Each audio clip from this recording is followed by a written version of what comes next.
السلام عليكم شباب.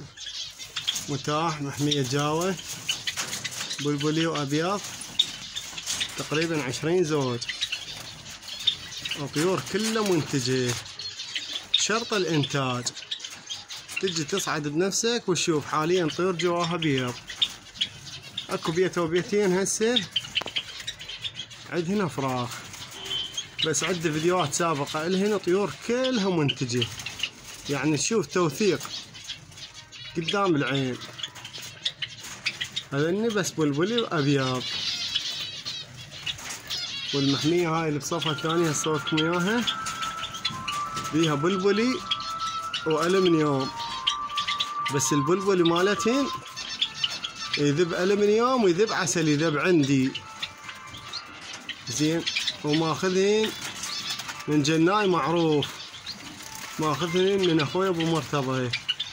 البلبليات مالته تذب عسلي وتذب الومنيوم زين. التوثيق عندي موجود لاني متاحات للبيع.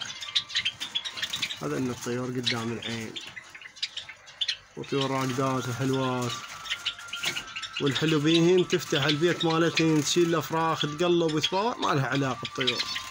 لا تشمر بيض ولا تشمر افراخ ولا عندها هيك سالفه. هاي طيور قدام العين. هسه راح لكم على المحميه الثانيه. هاي المحميه الثانيه. ذن الطيور الومنيوم وبلبلي. هذني الومنيوم وبلبلي. هذني شرط الطيهن يذب من بلبلي ويذب العفو يذب الومنيوم ويذب عسلي، شرط. لأن طيور منتجة عندي وأعرف بناتهن،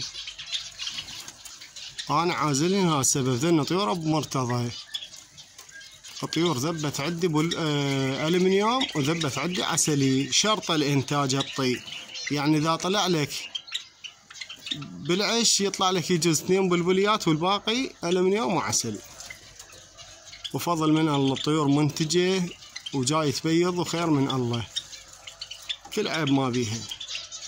تجي تصعد بنفسك تشوف الطيور تاخذهن. الشراي يتدلل بخدمته. هذا ان الطيور بس حاليا جواهن بيض، بس عندي فيديوهات الهن موجود. الطيور اسمه شوف هسه هاي الومنيوم زاوج شو اسمه بلبلية. هذني هاي الطيور. والمحميتين طيور بيضات.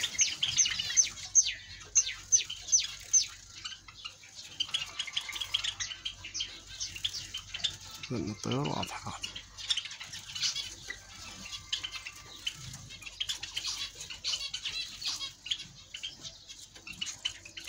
أبيحن شليع لأن الطيور كلها كاملة. ما أعرف يا هاي طيرته ويا طيرته ويا هذا شو اسمه. ما أبيع مفرد، البيع شليع. يجي ياخذن تقريبا 19 20 زوج أو أكثر ما أدري، كله طيرة وفحل، ما بيه النقص.